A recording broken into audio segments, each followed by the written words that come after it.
Assalomu alaykum hammaga. Ko'pchilikda ko'p tradingga ulanish bo'yicha savol tug'ilgan ekan. Bugun barcha savollarni ko'rib chiqamiz. Xo'p, ko'p trading o'zi nima? Ko'p trading qanaqa ishlaydi? Ko'p tradingga qanaqa qilib ulaniladi? Ko'p tradingga ulanishdan oldin nimalarga e'tibor berish kerak? Bugun mana shu barcha savollarga javob topasizlar. Hop, ko'p tradingga ulanish 3 xil bo'ladi. Uchalasida ham bir xil ulanish bo'ladi. Birinchi bo'lim kvotalar bo'limida yuqorida ko'rib turgan bo'lsangizlar, ko'p trading bo'limi bor. O'sha yerdan ulansizlar bo'ladi. Ikkinchisi ko'p trading bor.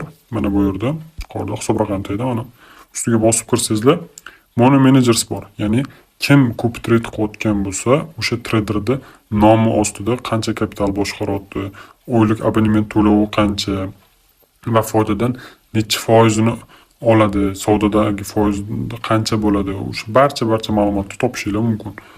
Hop, uchinchisi become money managers degani bor. Ya'ni bu nima? Kim ko'p trade qilmoqchi bo'lsa, mana shu become money manager orqali zapros jo'natadi. Hop, zaprosda qanaqa bo'ladi? Birinchi o'rinda bir oy ichida savdo qilish kerak. Именно Wofix Trade platformasida real hisob raqamida savdo qilib, stabilligini ko'rsatib berish kerak. Va mana shu orqali ko'p tradingda zapros qabul qilinadi. Bu trader uchun bo'ladigan talab. Endi investor uchun ko'p tradingda talabi qanaqa bo'ladi? Mana shu haqida gaplashamiz. Asosiy savollardan bittasi. Hop, ko'rib turganinglar real hisob raqami, mana. Real hisob raqamida xohlaylar mana bu kvotalar bo'limida ko'p trading orqali kiringlar, xohlaysizlar mana hisob raqam tagida ko'p trading orqali kiringlar, farqi yo'q. Detailsga bosamiz. Birinchi o'rinda biz ko'p trading qilayotgan trader haqida ma'lumot olishimiz kerak. Ya'ni u savdo qilayotganda stabilligi qanaqa, risk va foyda nisbati qanaqa, mana shularni bilishimiz kerak. Balans qanaqa va qancha kapitalni boshqaryapti, nechta investor ulangan, oylik abonement to'lovi qancha va savdodagi foydadan necha foizini qabul qiladi va minimal depozit qancha talab qo'yilgan. Mana shu savollarni ko'rib chiqishingizlar kerak bo'ladi. Birinchi o'rinda o'ng tomonda ko'rayotgan bo'lsangizlar, $1000 deb yozilgan, minimum amount mana. Bu ko'p tradingda savdoni boshlash uchun qo'yilgan minimal depozit talabi, ya'ni $1000. Ikkinchisi performance fee deb yozilgan 30%. Ya'ni bu shu narsani anglatadiki, agar $1000 depozitdan $2000 ga ko'tarilgan paytda sof daromad $1000 ni tashkil qiladi. $1000 dan 30% traderdagi bo'ladi, 70% investordagi bo'ladi. Monthly fee. Monthly fee bizga bu abonement to'lovini anglatadi. Ya'ni har oyda yechiladigan avtomatik abonement to'lovi. Agar siz ko'p trading ulanmoqchi bo'lsangiz, sizning hisobingizda $1000 emas, $1200 bo'lishi kerak. Chunki ko'p tradingda kopировать qilishda boshladimi, zelkalarni kopировать qilishda boshladimi, srazi $200 ulanishingiz bilan yechib oladi. Va keyingi oyga o'tganda aynan mana shu sanada yana $200 yechib oladi. Ya'ni bizga ko'p tradingga ulanish uchun minimal depozitimiz hozir bu yerda $1200 bo'lishi kerak. Shunda savdo uchun $1000 bo'ladi, abonent to'lovi esa $200 bo'lib yechib olinadi. Hop, Coopers bor. 4-bo'limimiz. Coopersda 9 ta yozilgan, ya'ni bu yerda bitta traderga 9 ta investor yig'ilgan degan ma'noni anglatadi. Ya'ni bitta mana 1.0815 deb yozilgan bo'lsa, mana shu traderimiz 9 ta investorda pulini boshqarib beradi. Hop, AUM deb yozilgan. AUMda $14722 turibdi, ko'rib turibsizlar. $14722 bu 9 ta odamda umumiy kapital hisoblanadi. Ya'ni 9 ta odamda kimdadir $1000, kimdadir $1.5 kimdadir $3000 bo'lishi mumkin. Umumiy 9 ta odamda umumiy depozitlarini hisobi $14722 tashkil qilib turibdi. ROI bu savdoda bo'lgan risk va foyda nisbati hisoblanadi. Bu yerda hali savdo boshlanmagan, o'shaning uchun 0 turibdi. Balans savdo boshlangandan keyin ko'rinadi, ungacha ko'rinmaydi. Open positions, bu yerda hali hech qanaqa savdo boshlanmagan, o'shaning hisobiga bu yerda zelkalar yo'q, ya'ni real vaqtda ochilgan zelkalar yo'q. Closed positions, hali umuman savdo boshlanmaganning hisobiga closed positions, ya'ni zakrytie zelkada ham hech qanaqa zelka yo'q. Hop, bu ma'lumot olish bo'limi edi. Endi sal pastroqqa tushsangizlar, bu statistika, savdo statistikasi bo'ladi. Bu oddiy traderda ham ko'rinadi. Va aynan mana shu statistika ko'p trading qilayotgan traderni kabinetida ham ko'rinadi. Hop, qanaqa qilib ulansa bo'ladi? Ko'rib turibsizlar, o'ng tomonda copy knopkasi bor. Xohlaysizlar mana shu yerdan. Ko'pchilik agar bu yerdan topa olmaydigan bo'lsa, mana trade bo'limiga o'tsanglar, mana turibdi. Ko'p trading tagida. Shuni bosib kirsanglar, mana bu yerda copy bor. Copyni bosasizlar. Mana ko'rsatib turibdi. Ko'pchilik risk degan joyga tushunmabdi.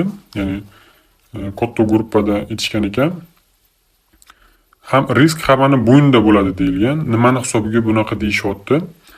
Ko'pchilikda savol tug'ilibdi ekan. Masalan, Brat 0815 zilka ochishni boshladi. Kimdadir $1000, kimdadir $2000 deylik. Zilkani hisoblash proporsional holatda hisoblanadi. Ya'ni agar Brat 0815 01 lot ochadigan bo'lsa, depozit $2000 bo'ladigan bo'lsa, traderga ulangan investorda depozit esa $1000 bo'ladigan bo'lsa, o'rtada $1000 farqi bo'lyaptimi? 1 ga 2 sotnashina bo'lyapti. Ya'ni proporsionallik 2 nisbatda bo'layotgani uchun trader agar 01 lot ochadigan bo'lsa, investorda esa 0,1, ya'ni 0,05 lot ochiladi. Agar traderda balansi $2000 bo'lib turib, investorda balansi $4000 bo'ladigan bo'lsa, trader 0,1 lot ochsa, investorda 0,2 lot ochiladi. Nimani hisobga yana bitta risk deyilgan, foyda va zarar o'zingizlarni bo'yningizda kafolatlanmaydi deyilgan hisobiga. Trader agar zilka ochadigan bo'lsa, zilkasiga hech qanaqa stop, hech qanaqa tek qo'ymaydigan bo'lsa, trader qachon zilkani yopsa, investorda ham o'sha vaqtda yopiladi. Qachon stop qo'ysa, qachon tek qo'ysa, investorda ham xuddi o'shanaqa takrorlanadi. Agar ko'pchilik masalan ko'p trading qilayotgan traderda savdosiga hisob kitobini bilmaydigan bo'lsa, yo men risk qilishni xohlamayman, depozitimni risk qo'ya olmayman deganlar bo'ladigan bo'lsa, o'zlari stop, o'zlari tek qo'yishi mumkin va zilkasini ko'rsatib qo'yishi mumkin. Ya'ni mana bu yerda men stopni bosadigan bo'lsam, necha dollarga stop qo'yaman mana. Tek qo'yadigan bo'lsam $100 deylik. Ya'ni savdo qilayotgan holatiga qarab $100 holatga tek ishlaydi. Ya'ni agar ko'p trader hech qanaqa tek qo'ymagan bo'lsa, investor esa o'ziga tek qo'ygan bo'lsa, investorning zilkasi o'sha narxda avtomatik yopiladi. Ko'p trading qilayotgan traderning esa yopilmaydi. Mana shuni hisobiga risk hammani o'zini bo'ynida deb yozilgan. Foyda va zarar qilish kafolatlanmaydi. Chunki hammani o'ziga yarasha hisob kitobi bor, hammani o'ziga yarasha bozordagi psixologiyasi bor va mana shunga qarab turib hech kimga kafolatlanmaydi. Savdo qilinadi, barcha risk va barcha foyda bozordan bo'ladi. Xo'p, trading o'ta xavfli hisoblanadi. Shuning hisobiga depozitinglarni yo'qotishingiz mumkin. O'shaning hisobiga ham risk o'zingizlarning bo'yningizda deyilgan. Riskka va yo'qotishga tayyor bo'lsangizgina savdoga kiring. Qolgan holatda hech kimga tavsiya qilinmaydi. Bu Wofix kompaniyasining terms and conditionlardan biri hisoblanadi. Bugungi foyda yoki ertangi foyda kelajakdagi aniq bir foydani baholab bermaydi yoki oldindan kafolatlab qo'ymaydi. Bu narsa oldindan hammaga ogohlantiriladigan terms conditionlardan bittasi bo'ladi. Bu ma'lumotlar bilan saytimizda ham ko'rishib, tanishib olishingiz mumkin. wofix.com, wofix.as saytiga kirsangizlar, terms and conditions bor. Ya'ni foydalanuvchini qabul qilish kerak bo'lgan shartlari o'qib chiqsangizlar, to'liq ko'p trading haqida ham, to'liq kompaniya haqida ham to'liq shartlar aytib o'tilgan. Xo'p, ko'rib turibsizlar, $1000 minimum amount hisob turibdi, ya'ni minimal depozit turibdi. Men shuni ulashim kerak. Mana copy manager bor, sal pastroqqa tushsangizlar.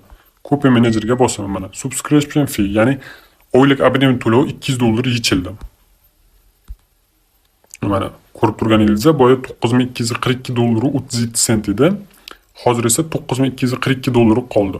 Va mana bu yerda Money Manager uchun hech qanaqa abonement chiqmadi bizga. Inglizchada yozib qo'ygan bu yerda 1747 uchun $200 yechib olindi, ya'ni ko'p trading yechib olindi deb ko'rsatyapti pastida. Yana kimdir ko'p trading qilayotgan bo'lsa, imini mana shu joyda ko'rinadi. Qolganlarniki bir vaqtda o'zida 3-4 ta odamni qo'llanishingiz mumkin depozitinglarga va ko'p trading qilayotgan trader qo'ygan talablarga qarab bemalol ulanishingiz mumkin. Hozir bu avtomatik ulandi, bo'ldi. 1.08.15 savdoni boshlagandan keyin сделка qachon ochsa, qachon yopsa, mana bu treyderimizda ham xuddi o'sha narsa qaytarilaveradi. Agar bu risk qilishni xohlamasa, o'ziga stop bilan o'ziga tek qo'yadigan bo'lsa, значит ertaroq сделкasi yopiladi. Hisob-kitob har doim proporsionallikda ishlaydi. Bu narsani ko'pchilik tushunadi. Ya'ni kimdadir treyderda depozit kattaroq bo'lib turib, investor depozit kichkinaroq bo'ladigan bo'lsa, ochilayotgan сделка bir-biriga nisbatan bo'linadi. Agar treyderning depoziti kichkina, investor depoziti katta bo'ladigan bo'lsa, xuddi o'sha соотношениеda kattaroq bo'ladi lot. Hammaga rahmat. Copy tradingga ulanishni boshlaganlar uchun barchasini tushunarli qilib aytdik degan umiddamiz.